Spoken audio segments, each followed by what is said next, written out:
Hey Michael, how's it going? Hello. Oh, a bit of a soft here. Can you hear me? Yeah, sorry, I'm just putting the TV softer. So, how long you got till it goes back off again? I've got about an hour, then it's off. Yeah, that stinks, that one. What can I do? So how are you I don't doing? know. Not too bad. Ah, that's good. Yeah, okay. Yeah, because I even worked late.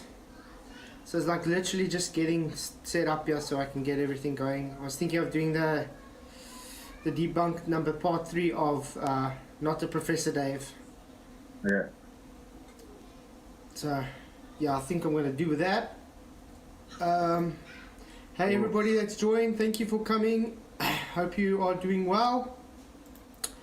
The poll is Dave really a professor? I'm going to say no because he even admitted he wasn't, but just as having a community post for you guys. Well, anyway, good to see you all. I'm glad you could make it. Thank you for coming.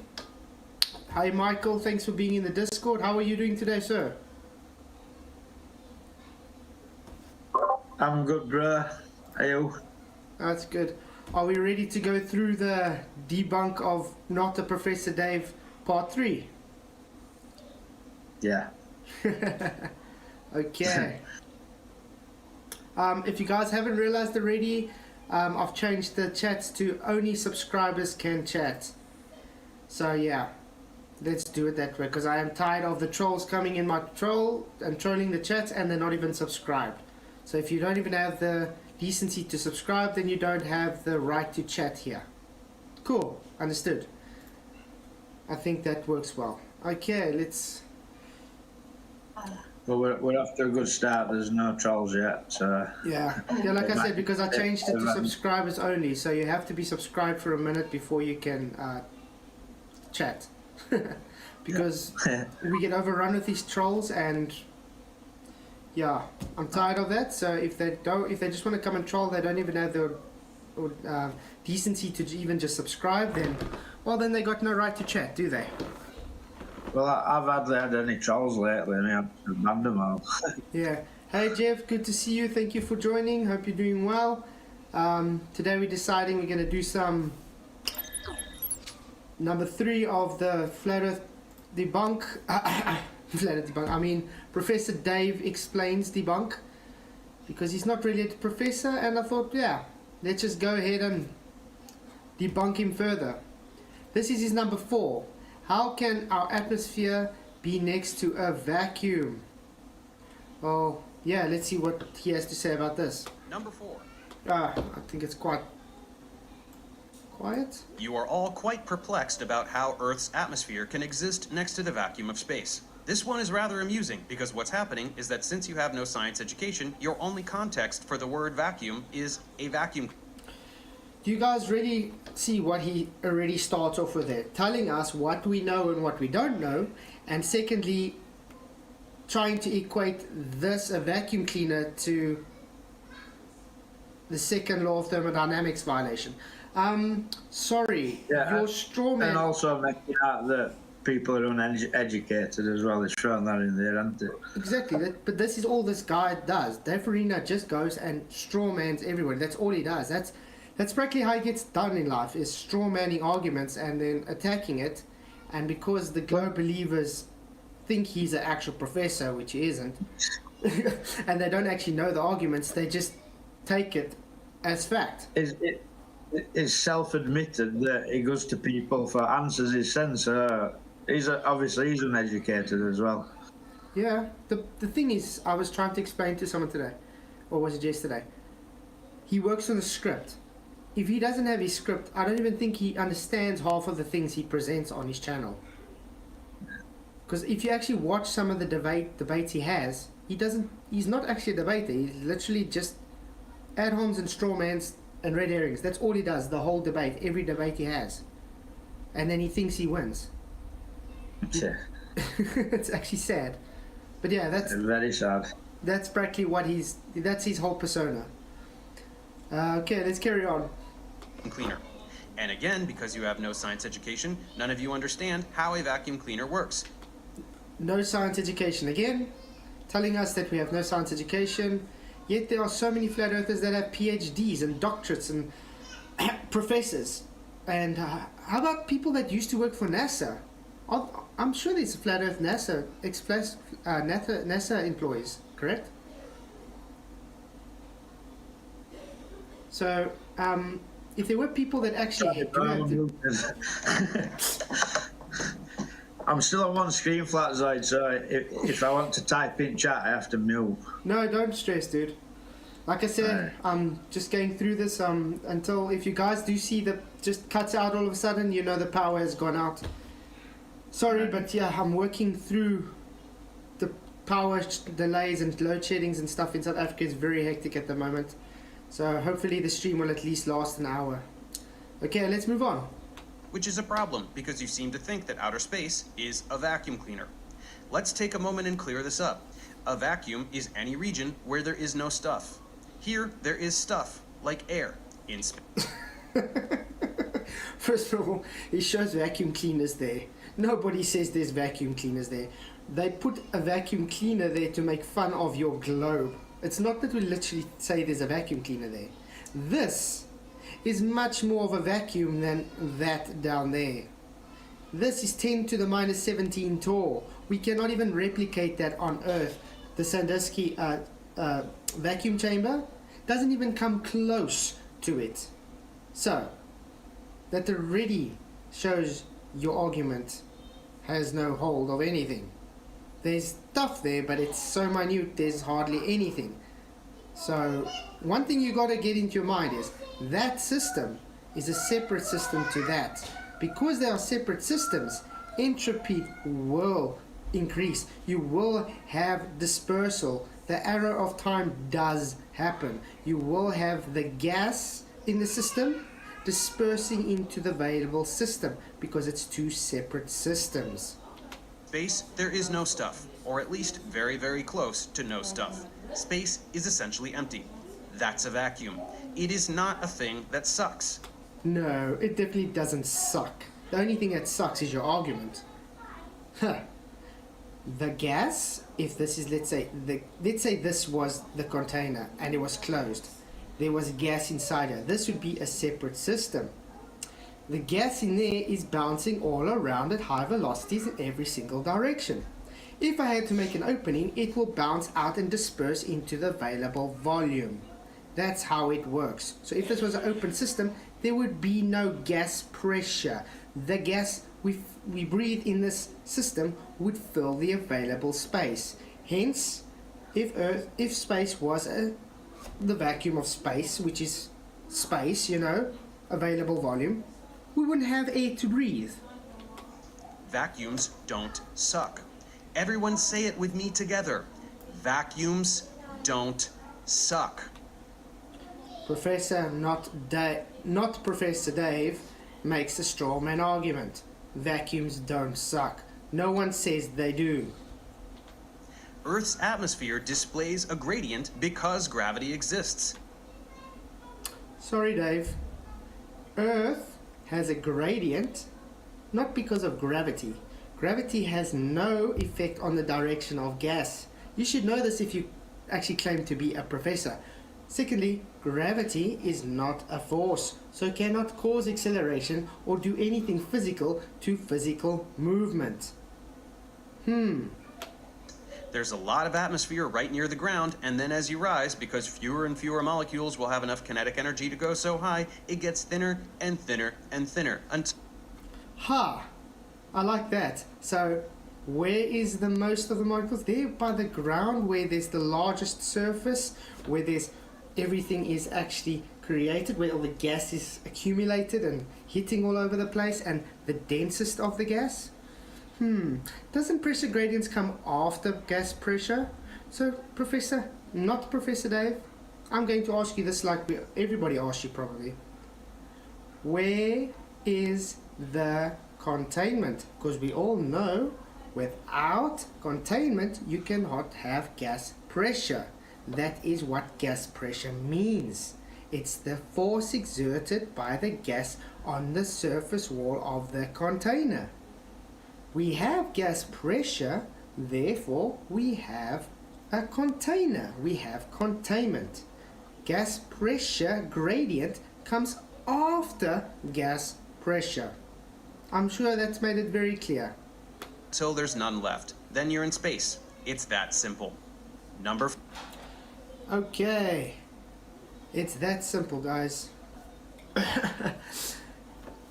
Hey, Great Belief, good to see you. Hey, Quest of Sentient Rope. Who else is here? Tim A, good to see you. Sean Hawkins. I hope I haven't missed anybody. And TNA Plastic. Hey, good to be you. Hope you're all doing well. Yes, can you believe someone actually voted yes? 20% of 20 votes. So I'm taking one person is probably Sean Hawkins, and his sock account, Tim A, is the other person that voted yes. Sorry to tell you guys, but not a Professor Dave is not a professor. He even said it himself. So that is actually just a fraudulent claim. Yeah. What would you guys think if I had to change myself to Dr. Flatzoid? Vote 1 in chat now if you say I should change my name to Dr. Flatzoid, or 2, just for the fun and keep it Flatzoid's perspective. Let me know. Hey Tony Whitcomb, good to see you. Hope you're doing well. Yes, Timate, too much willfully ignorance here. I agree, you guys are willfully ignorant. Okay, I got a 1 from Michael Kahn. I should change my name to Dr. Flatzoid. And I'm sure the Globers will love that, because, I mean, I'm allowed to do that. If Professor Dave can say he's a professor, then why could I call myself a doctor? Hey Kevlar, good to see you. Glad you could make it. Sorry, Craig Believe. Unfortunately, we cannot really have swear words in this chat. But yeah, I think let's go on. But it's good to see all of you. Thank you all for coming. Really do appreciate your support. If you haven't already, please just hit that like button and share so it can get on to further audience. Okay, let's carry on. This is number 5. 5. One of your favorite little gotcha challenges is to request that we demonstrate how water can stick to a ball. Yeah, because it's so unfair of us to ask you guys to just demonstrate something that you guys claim. You guys claim water sticks to the exterior of a ball, like the globe. Obviously, this question is a bit flawed, because a ball would not have your gravity of your Earth, so it cannot really stick to it. But the problem you have is you still have to demonstrate that this can happen. How would you be able to do that? Spinning at 1,000 miles per hour. The implication is that water and everything else should fly off of it, like a child getting thrown from a merry-go-round. Well, it's very cute that you get overwhelmed by numbers with 4 digits in them, but in actuality, the Earth spins once per day. Did you guys see what he just did there? Doing what they do best, ignoring rim velocity. Let's do some little math for you, Dr. Professor Dave. That 1 rotation a day is around 480 meters a second at the equator. You know what a Bugatti Veyron does at full out speed around that? Maybe 180 meters a second. So that is about what? Almost 3 times the amount that a Bugatti Veyron does at full speed? Tell me again how that's not fast. 1 time in 24 hours. Get on a merry-go-round and have someone push you 1 time around over 24 hours. Does a merry-go-round go 480 meters a second? No, it doesn't. Again, rim velocity, not a Professor Dave. Rim velocity. Wow, the ignorance is beyond me. Not a very thrilling ride, is it? The issue is that the Earth is really, really big. So if instead of using rotational velocity to describe a rotating body, like a normal person, you try to use linear tangential velocity, you're gonna get a pretty big number. But to be honest, it's still not really that big. Planes go more than half that speed, and sitting on a plane at cruising altitude with no turbulence is just like sitting on a chair on the ground. Not really. You still feel the movement. It is still moving. You can actually observe things in a different reference frame moving around. What do you think would happen if we had to open that plane? Yeah, it's quite actually a non sequitur this. You're trying to equivocate something that's actually totally different to what you're calling Earth. First of all, is a plane a closed system? Yes. Is Earth a closed system? No. Does a plane spin around the axis? No. The Earth is claimed to spin around the axis. Does the plane have a rim velocity of 480 meters a second? No. The Earth is claimed to have a rim velocity of 480 meters a second at the equator. So you can't really equate the two, can you? That's just very disingenuous. Flat Earth priests cite these big velocities associated with the Earth and the solar system purely for shock value, and you're falling for it. Stop. No, it's not shock value, it's the math. Are you denying the math of your globe now? As far as we know, it's got 4 different vectors rolling across, in different ways and vectors. If you are traveling in left in 666,000 miles an hour while you're going left, right in another direction at different hundreds of thousands of miles an hour, you think you would notice that, would you not? Yes. Stop doing that. Furthermore, this little water doesn't stick to a ball challenge is the strawiest straw man that was ever made of straw. Coming from the king of straw man, saying that's a straw man argument. No, not a Professor Dave. The reason this is brought up is to make a point that you cannot demonstrate your globe. That's it. Not that this is a straw man. This is simply trying to get you guys to actually show claims for your burden of proof that water can stick to the exterior of a ball, which you cannot. Why? Because it's a belief system. Even though we give you the math, which you just want to claim now is false because it goes against your argument, you have to try and call this a straw man. So yeah, I would say it's a bit of a straw man, but it's nothing compared to the straw man arguments you have been having. I mean, since you started with part 1, I think, how many straw mans have you counted, guys? Maybe 10 already? The Earth is huge. Oh, the Earth is huge. Is it huge? But, small enough to see boats go over the curve at 3 miles. But it's huge. Generates an enormous gravitational field. That's why everything sticks to it. A ball is very tiny. It does not generate an enormous gravitational field. So, what is gravity again? It cannot create anything. That is a ball. That is just CGI nonsense. But anyway, again, gravity is not a force, so it cannot create a gravitational field. You don't even know what gravity is in the first instance. Remember on part 1 where you said gravity is a force, already proving you are not professor, and also saying it pulls. Really? Is this the best you got? Because it's just getting more and more pathetic by the numbers. I mean, now number 5, and I think I've could headbutt myself so much times, or facepalm myself so much times that I'll probably get brain damage and I might become as low IQ as you. things don't stick to it. Also, unless you're doing this in space, the ball must be very close to the Earth, which, as we just said, generates an enormous gravitational field. No, it doesn't create any gravitational field because gravity doesn't exist. But I got another question for you. Remember that previous with the gas? If gravity is much supposedly stronger at the surface, why is it that when things go up, it seems to struggle to go up more and more than the further away it gets from the Earth? Usually things towards the center of mass should be pulling or attracted much harder. So that means when this ball is thrown up, it's getting further away from mass. So if I'm going to go, let's say 100 kilometers by the Kármán line, and I throw it up, it's supposed to carry on going up. Why? Because the moon's gravitational attraction should be greater than the Earth's. Why does that not happen? Oh wait, because gravity doesn't exist. So when water drips off the ball onto the ground, your desired demonstration of gravity fails because gravity exists. Stop asking for ridiculous and impossible demonstrations like having to build an Earth-sized object to show you how water sticks to something as big as the Earth. Again, it just comes down to your belief.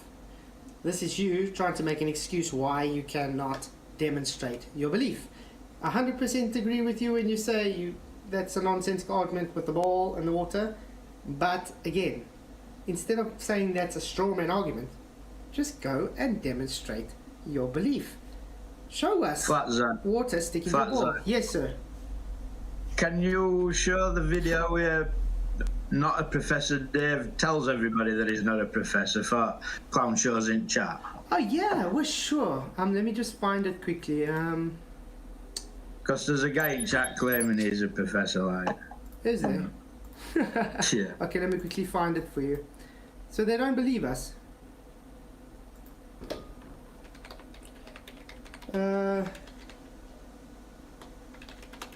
He's not.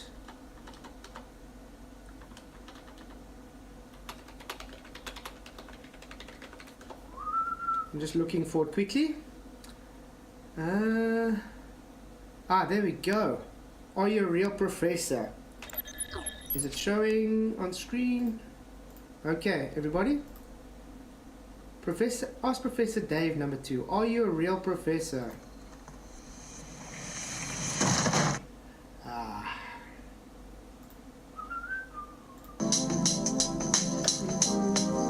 Okay, we don't need to listen to that. Just ask Professor Dave. Let's see what he says. Hey guys, welcome to Ask Professor Dave. In the first installment of this series, we went over the question of my ethnicity, as so many of you want. Yes, everybody, he's Italian. Just so you have to know. Wanted to know about that. And today I want to address another question that I get very frequently. It regards my career background and educational background. A lot of you want to know where I went to school. Okay, let's see what it says. What is your educational background? What is your educational background? Hey, Professor Dave explains. You have a great content and what? You have great content and you are a good teacher, but what is your major or degree? Yeah. Professor, what degree did you earn? Okay. And what I studied, and a lot of you want to know if I currently teach in the flesh, and if so, where. And furthermore, a lot of you ask very incredulously, are you a real professor? So I wanted to knock out all of these all at once and just sort of give you a quick summary of my life and career since college. Okay, remember, since college, guys. So as you might remember from the first Ask Professor Dave, I told you about how my parents emigrated from Italy. They stopped up before all the way through high school. I was living in Connecticut, California. I went to San Francisco. That is not a professor, because if you guys really want to go, you can go watch the whole thing. Let's just go. He came up to me and he said, look, you got to go teach the lecture because there's nobody here. So I taught the lecture for that semester, and then the following semester I taught the Organic 2 course as well. And I did a good job for both of those. Students seemed to respond well, so they offered me the job permanently, but contingent on me getting a master's at the same time. So remember, he started doing lectures without even having qualifications.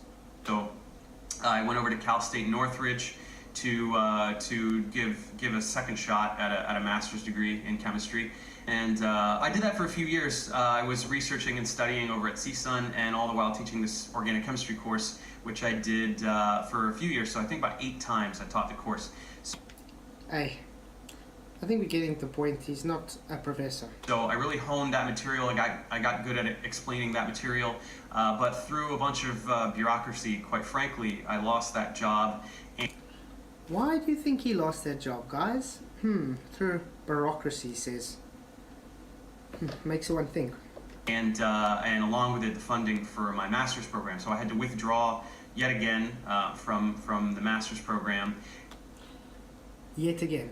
Guys, doesn't this make you wonder why he lost it? Because usually if the people don't really worry about your qualifications if you're actually giving the actual correct information, is it? Because if they see, okay, you are getting your qualifications and they're helping you get it, they're not just going to let you go. So obviously there's something that happened, don't you guys think? And but I didn't want these lectures to evaporate into the ether. I wanted them Ether, I just had to point that out. to remain in some tangible form, even if I wasn't going to be teaching there anymore. So I decided to record them to camera, just as I would be speaking to my class, and put them online, and that was the birth of Professor Dave Explains. See you guys? Scripted. If he doesn't have it scripted, he's not going to be able to have an argument. So that was a little less than 3 years ago, and I chose the name really without much thought. It was kind of tongue-in-cheek, to be honest. I just thought it'd be fun to have like a little persona, Professor Dave. It's just a little name. You see, guys. So is he really a professor? He just said it would be a little persona, just a fun name. As far as I know, if you're claiming to be someone like a professor or something, you damn well better be a professor, because you're giving the wrong impression to your audience. And as we could see, the person that just asked, is he really a professor, actually believes he's a professor. So what does that tell you to his audience? Half of his audience probably don't even know about this video and think he's a professor. And so that was it. That was the first stuff. The organic chemistry stuff was the first that I did, which you can probably tell. I mean, it's just me reciting lectures to camera, essentially from memory. But people responded well. They really liked that stuff. And so I decided to do general chemistry. But this time I wanted to spice it up with animations and things. And people responded well to that too. So after that, I became obsessed. I just really wanted to create as much content as possible. Yeah, create as much content as possible.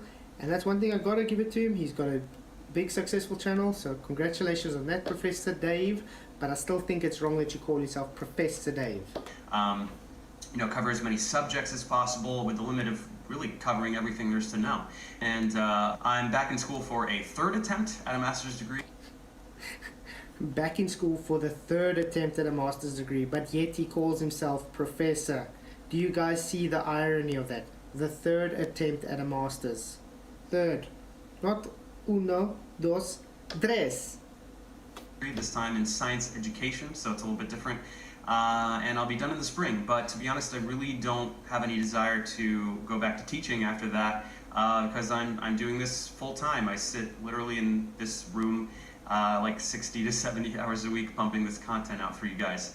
And I love doing it. I really hope to grow as a communicator and find new opportunities to help the world understand science. So help the world to understand science by teaching them pseudoscience and teaching them gravity is a force when gravity is not a force, which is out of date for 180 years already. Well, I think we made the point. He's not a professor, guys.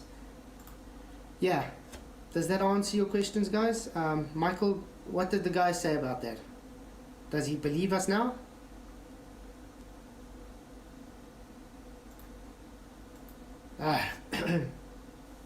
Let's see what the poll says, guys.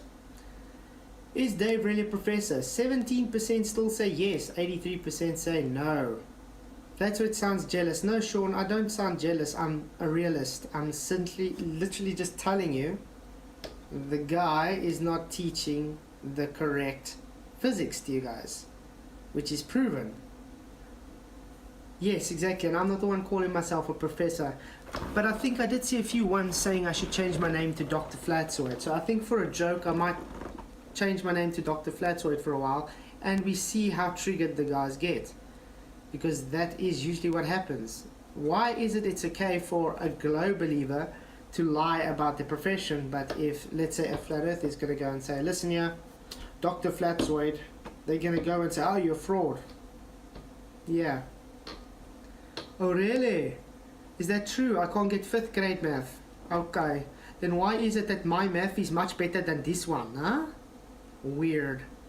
Well, anyway, enough of the trolls. Let's get back to the actual video. Oh, I just want to check quickly. Okay, we got a half an hour left before the power goes off, so let's get to it, guys. Number 6. Lots of you say that moonlight is cold. This is astonishing for a number of reasons. The first is that it is not related to any claim you could possibly be making in order to argue for a flat earth. Yes, it does, because on the glow bottle, it means your light coming off the sun is touching the moon, and it's coming off. Obviously, you're having radiation, and it is measured that the moonlight is cooler than in the shade. So it's definitely shown moonlight is cold. I don't know what your problem is here. But the second and much more important detail is that it is the perfect demonstration of the fact that you have no clue how science works. Some flat earth priest measured the temperature under the moonlight and then again under something providing shade.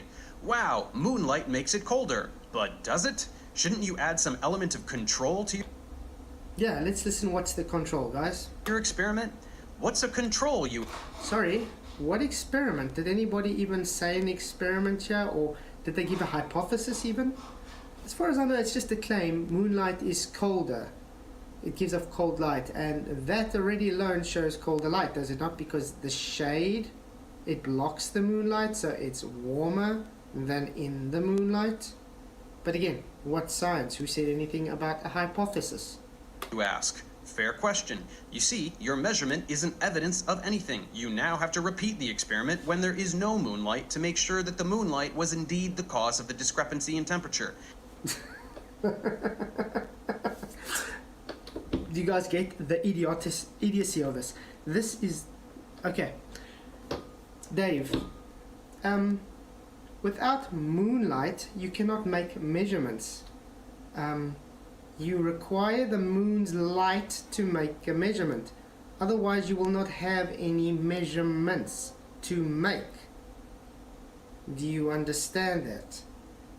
If there's no moonlight, because your hypothesis is moonlight is the cause, if you take away the moonlight, you will not have any moonlight to test. So, even if you do still get a discrepancy, you are... How? There's no moonlight to test. You've actually done nothing. You simply just maybe having heat off the ground because it was in the day. You know, heat still rises through the ground because it heated up during the day, and obviously it's going to go... Yeah. Don't know how much more plain I can make this for you. This is something you should have learned in middle school, but don't worry, I'll finish the experiment for you. Take the measurements again on a night with a new moon so that there is no moonlight. Look at that. You'll get the same result. Did you actually do this yourself before you claimed to get the same result, Dave? Because as far as I know, the people usually use the moon to do it, because no one really claims it's an experiment. And if they do, then they don't understand science, because this is not an experiment. There's no hypothesis involved here. This is simply just you having a observation and you making a demonstration of that observation. Now, if you had to claim it as experiment, then yeah, by all means, make an hypothesis. But then you're going to have to actually vary. You're going to have to manipulate the cause. Moonlight is the cause, not the moon itself. You understand? So if the moon's not there, you're not varying moonlight, you are varying the moon.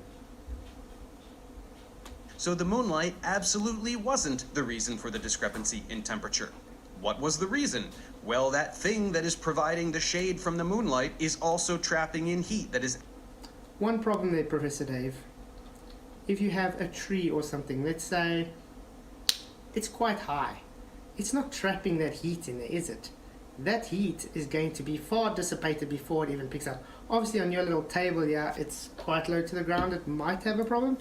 But if you have a high tree, or like I've seen people do with carports and stuff, I mean, heck, they still get problems. I've seen people that just literally they go like this with their hand and they have difference in temperature.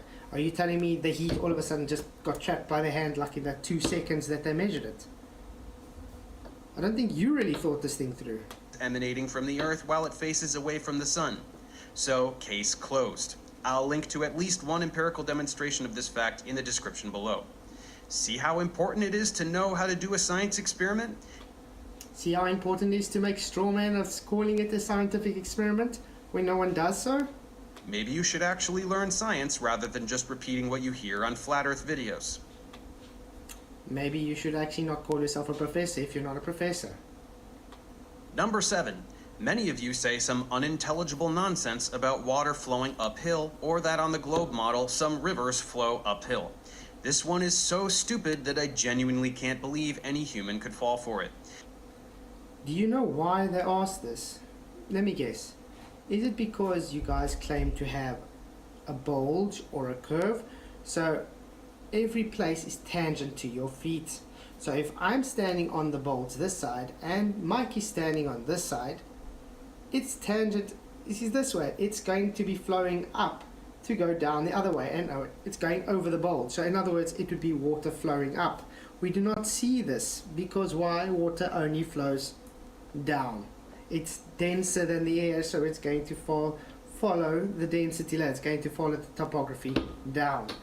That's why, Dave. You'll look at a globe and say that a river flows this way and that this is somehow uphill because you seem to think that up on the screen is some kind of universal up in space. Let me explain something to you. A zenith here is a different zenith here, and a different zenith here, and a different zenith here. Every zenith to the, let's say I stood here, is a different zenith to here. This means that the water flowing down from my observation here is flowing up this way. It's according to up. Why? Because every zenith has a new tangent. Do you get it? It's the tangent on a globe. So it would be the bulge. It would be going over the bulge to Mike. Well, how about if I turn this a little bit? What do you know? Now it's down. And then to Mike, it's going to be uphill to me. Do you get the issue? Listen up. There is no up and down in space. This is... We were talking about the ground, water on the ground. What has space got to do with that? It's not up. This is not down. To Wait, what? What? up. There is no up and down in space. This is not up. That's not up, everybody. A zenith is not up, everybody. Note, this up is not up. Zenith is not up. This is not down. A nadir is not down. So if you have a zenith, you don't have a up or a down. But that's all your globe has. So in other words, gravity doesn't exist in your model now either, Dave, because gravity is down, remember? The downward direction. So if there's no up or down, there's no gravity. You just debunked your whole globe model just based on that. To believe so would be as dumb as thinking that on Earth, whichever way you happen to be facing is north. No No, that's just another straw man. one on Earth is upside down. Actually, technically, if I'm in South Africa right now, I would be upside down. I would be antipodal to someone else. That means upside down. Yes, because it's reference to your reference frame. So if you are, let's say, America and someone's in Australia, they are upside down towards you. A sphere is a three-dimensional shape. Because you want to ignore reference doesn't mean that, it just means you ignore it. On their side. Up on Earth is away from the surface. Okay, here's your first contradiction again. Up. I thought you just said 2 minutes ago there's no up and there's no down. But now, up on Earth is away from the surface. So there is an up now. Which you said. That arrow you said exist. Of the Earth, no matter where you are on Earth. Rivers flow from higher elevation to lower elevation, which is a measure of how far away you are from the surface of the Earth. Great. Flows from high elevation to low elevation. So, that means a horizontal plane with topography. You have slopes and inclines. Not a sphere. Because if it was a sphere, you would have a constant bulge, which means it's going to go, depending on your reference frame, it will be going up. Get it? Some places it will be flowing down, some places will be flowing uphill. This has nothing to do with flowing in any particular direction along the surface. This is people who make videos acting confused about why elevation doesn't change between various sea level locations around the world are among the dumbest people alive. Is that so? Let's go see what level means. I'm sure we've gone through this before. Level. Man, what am I doing? Level? A horizontal plane or line with respect to distance above or below a given point. A position on a scale amount quantity, and obviously having a flat horizontal surface. I'm glad you called water level, because what is flat and horizontal? Does flat and horizontal curve? As far as I know, it doesn't. Horizontal means horizontal line. It's a straight line. It's perpendicular to your zenith. So where is this so-called curve again?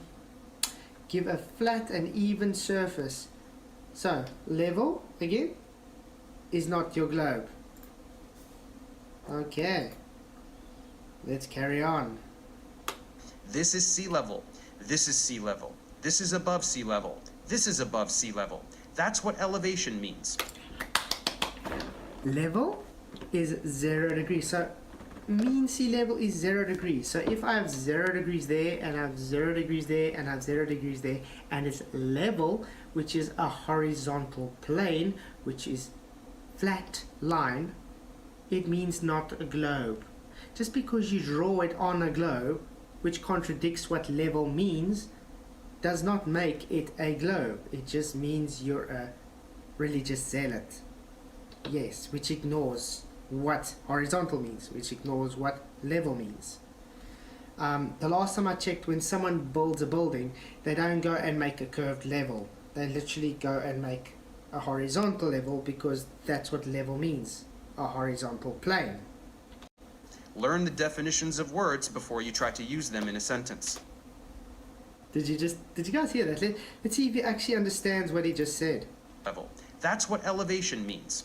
Learn the definitions of words before you try to use them in a sentence. Oh, and what is elevation, by the way? I think that's also another one we should look at. Elevation.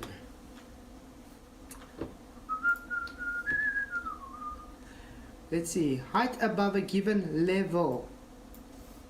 And what was level again? Horizontal plane. So height above a given level. This is why when you have elevation angles, you are measuring from a horizontal plane.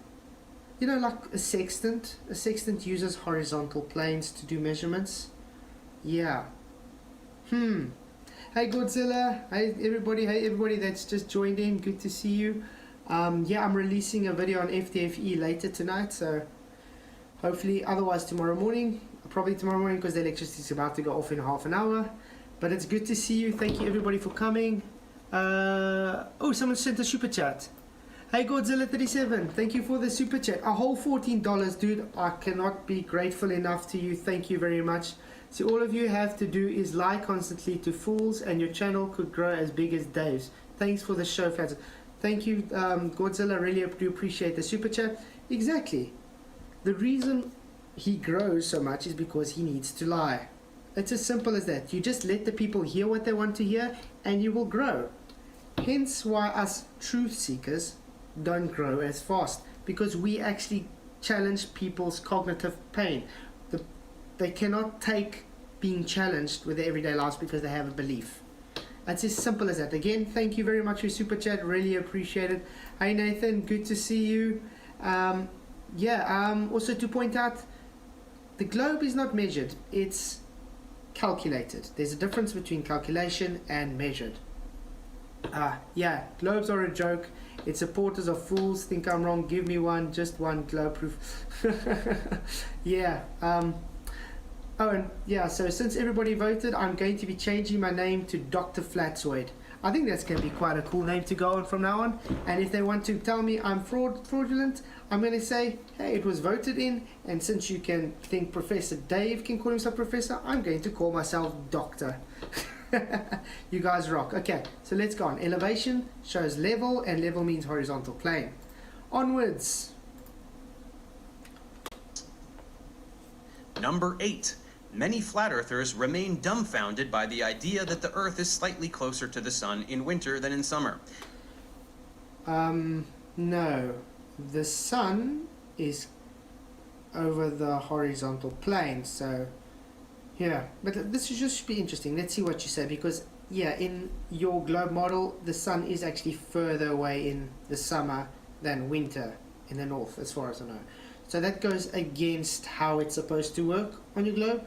As I've said before, winter up north is summer down south and vice versa. So your confusion is one of northern hemisphere narcissism.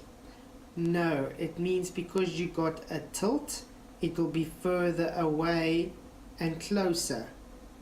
You understand the problem. That distance is further than that distance. Hence why your summer is further and it's winter when it's closer. Do you not see the issue here? But it is also one of complete ignorance. Here's the Earth. Here's the light coming from the sun.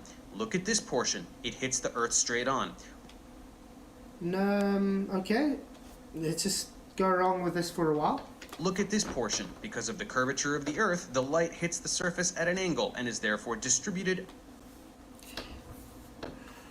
As far as we know, the light from the sun is a divergent. And, if radiation comes from the sun, the angle doesn't matter because it's radiation to the surface. Angle does not matter with that, does it now, Dave? Around a greater area. Same amount of heat distributed around a larger area, lower average temperature. No. Radiation is supposed to be the same. So the distance changes the radiation value. This is absolutely trivial to understand. It's why magnifying glasses can focus light to a point and set things on fire. No, that's refraction. It's actually concentrating all that energy to one single point. Do you get it? That's not what happens with your globe. The atmo does not cause it to burn people with a single point, I could say, and cause it to now be hotter. That's just nonsensical. And what happened to your lines are not bent, because you would actually need bent lines to have your refraction. Fire. It's how heat works. Flat Earth priests And that was it? Okay. know this. They just pretend to be confused about things that they know their viewers won't check up on. So guys, this is the kind of arguments we get from a self-proclaimed professor, saying the Earth at an angle causes it to be like a magnifying glass. So in other words, it has greater refraction due to the angle. No, sorry Dave, that's not how it works. Usually when you got to turn, let's say you take your magnifying glass and turn it at an angle away from the sun, it's not going to concentrate it that way. You literally have to... Have you ever touched a magnifying glass before? You literally have to concentrate it in the middle of the magnifying glass, not on the side. Because if you concentrate on the side, it's not going to go hotter. It's not going to concentrate it or refract it to a single point. So you've just shown ignorance once again. Number 9. Many flat earthers refer to the body of scientific knowledge as scientism. This is meant to be derogatory, implying that science is a religion. No, your globe science is a religion. Science is just a scientific method. The method is just science. There's no religion involved. It's empirical. It is just subjective. Do you get it? It's literally an empirical method. You create a hypothesis and you test the hypothesis to see if it's valid. That's it. It's got no care about belief, no care about opinion, and therefore it is not a belief system. When it comes to belief system, which is the globe, it's called pseudoscience, because that is what your globe is based on. It's based on heliocentrism belief. It's a religion. Hence why you guys cannot figure out what gravity is. Because you have a belief. It's pseudoscientific. I'm very sorry, but saying this just demonstrates that you know nothing about science and probably didn't pass a single science class in high school. Science students are not told what to believe. They are... No shit, Sherlock. Science is not belief because it's empirical. It's got nothing to do with an opinion or a belief. shown how to perform experiments. Even in high school physics, students use blocks and ramps and balls and pendulums and carts and rulers and timers to derive Newton's laws and many other such pillars of science. Pillars of science. Just stating pillars of science already shows it's not science, because there's no such thing as the book, what the branch of science or the pillars of science or the consensus of science. Do you understand? Science is an empirical method. Full stop. They personally do the science that has already been done by others in order to derive the knowledge that we already know and prove its validity to the... Guys, didn't you just say prove its validity? I thought these guys kept saying science doesn't prove things, it only invalidates, it disproves.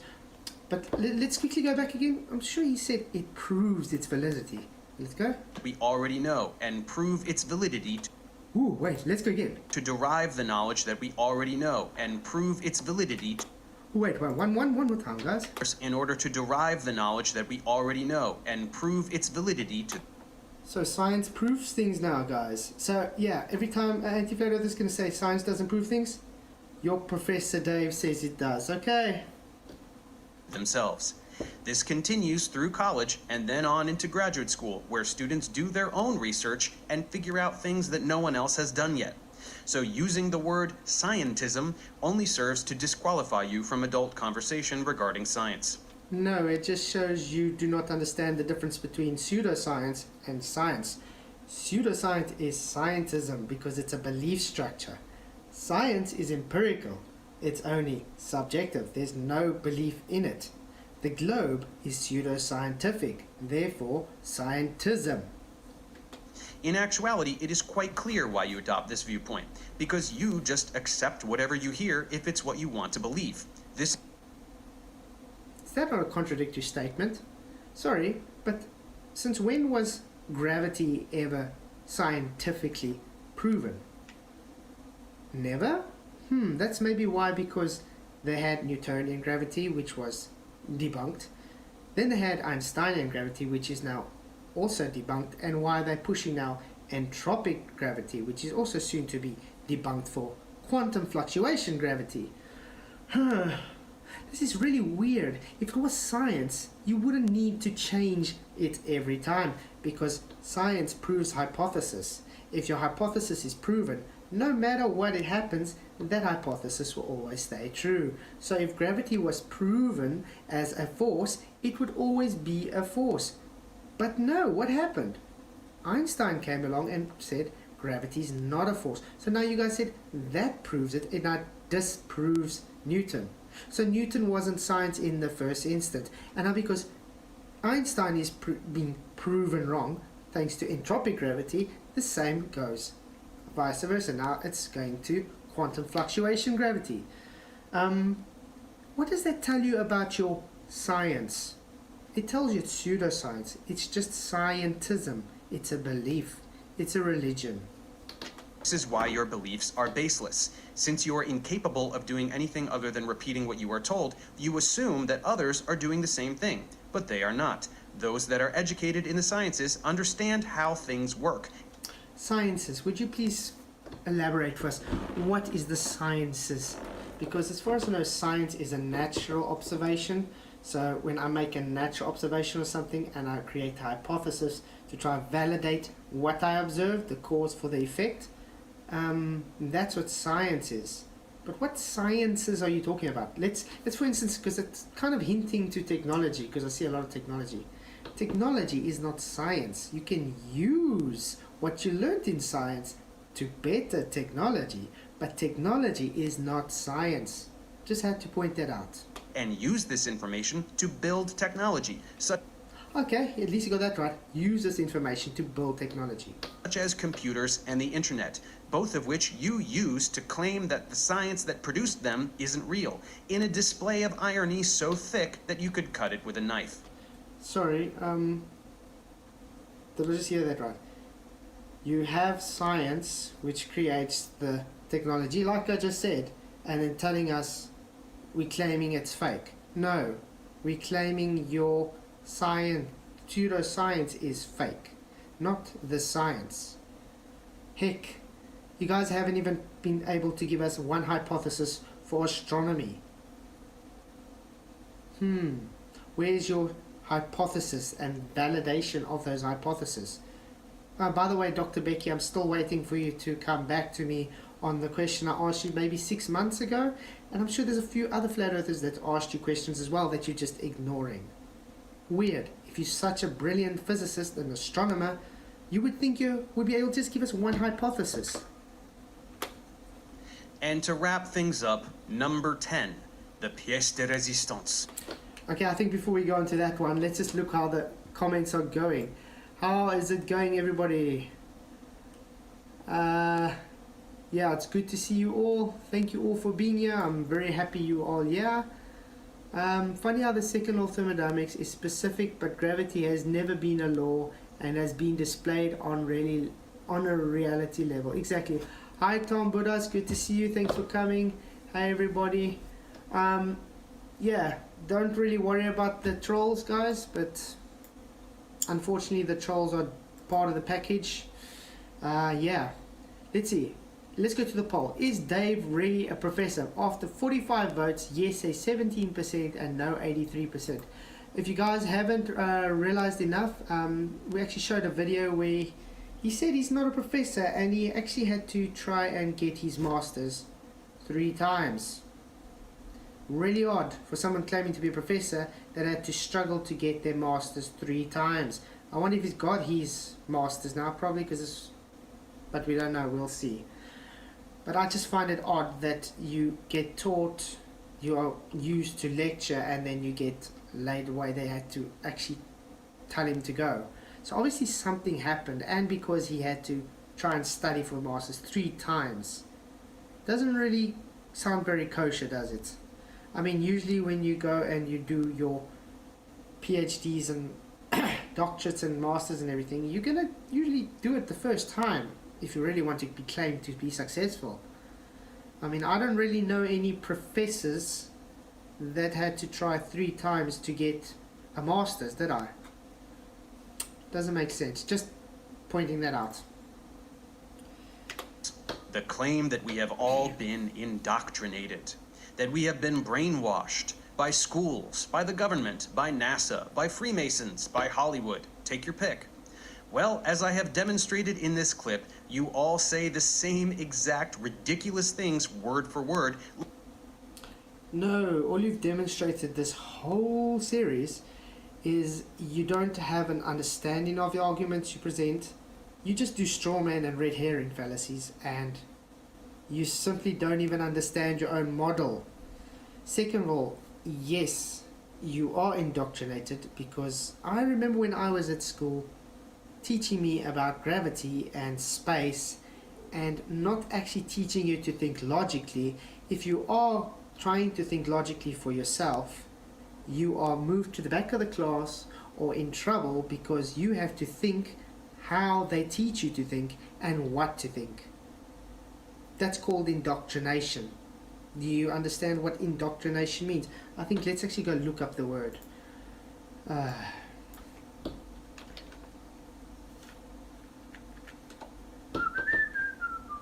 The process of teaching a person or group to accept a set of beliefs uncritically.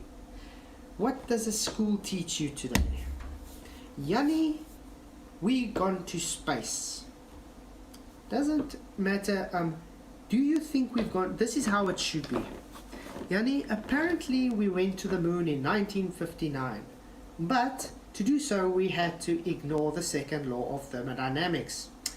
We had to build a paper mache tinfoil craft that can withstand so much that the nature has to show up, throw at it, even though it's in a second law of thermodynamics violation, with the processing power of a Nintendo.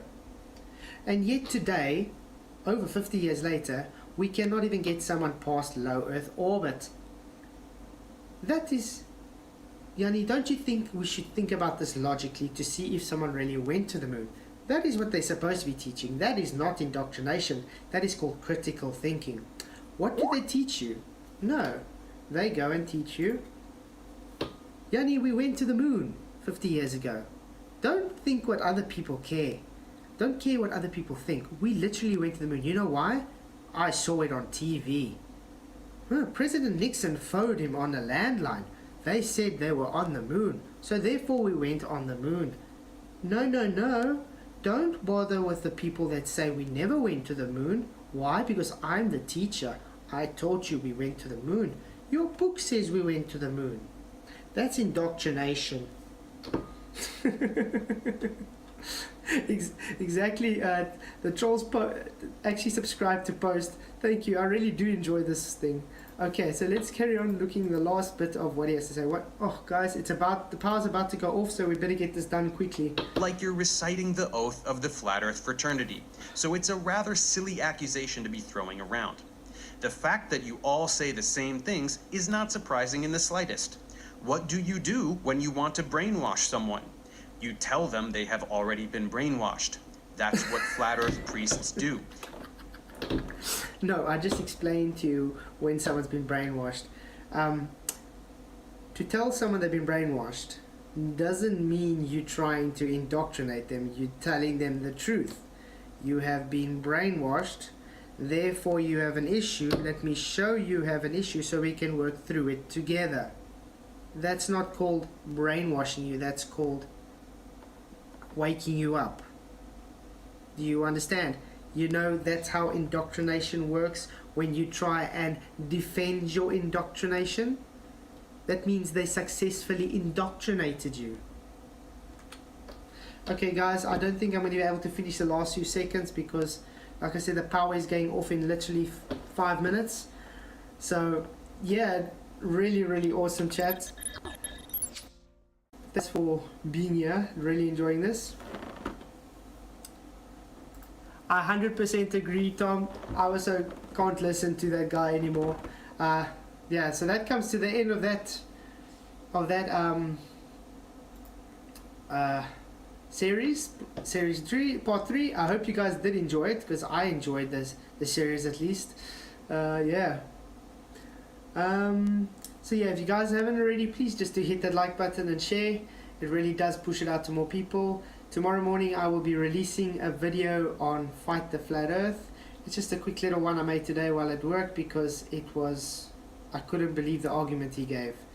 Thank you very much everybody for being here. Really do appreciate everything. Appreciate you all. Thank you for the super chats. Thank you to all my Patreon supporters, and just thank you to all of you for supporting me. You guys are awesome. You really do rock.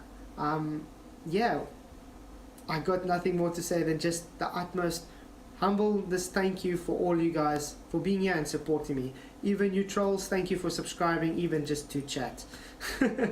So anyway, cheers guys, till next time, auf Wiedersehen.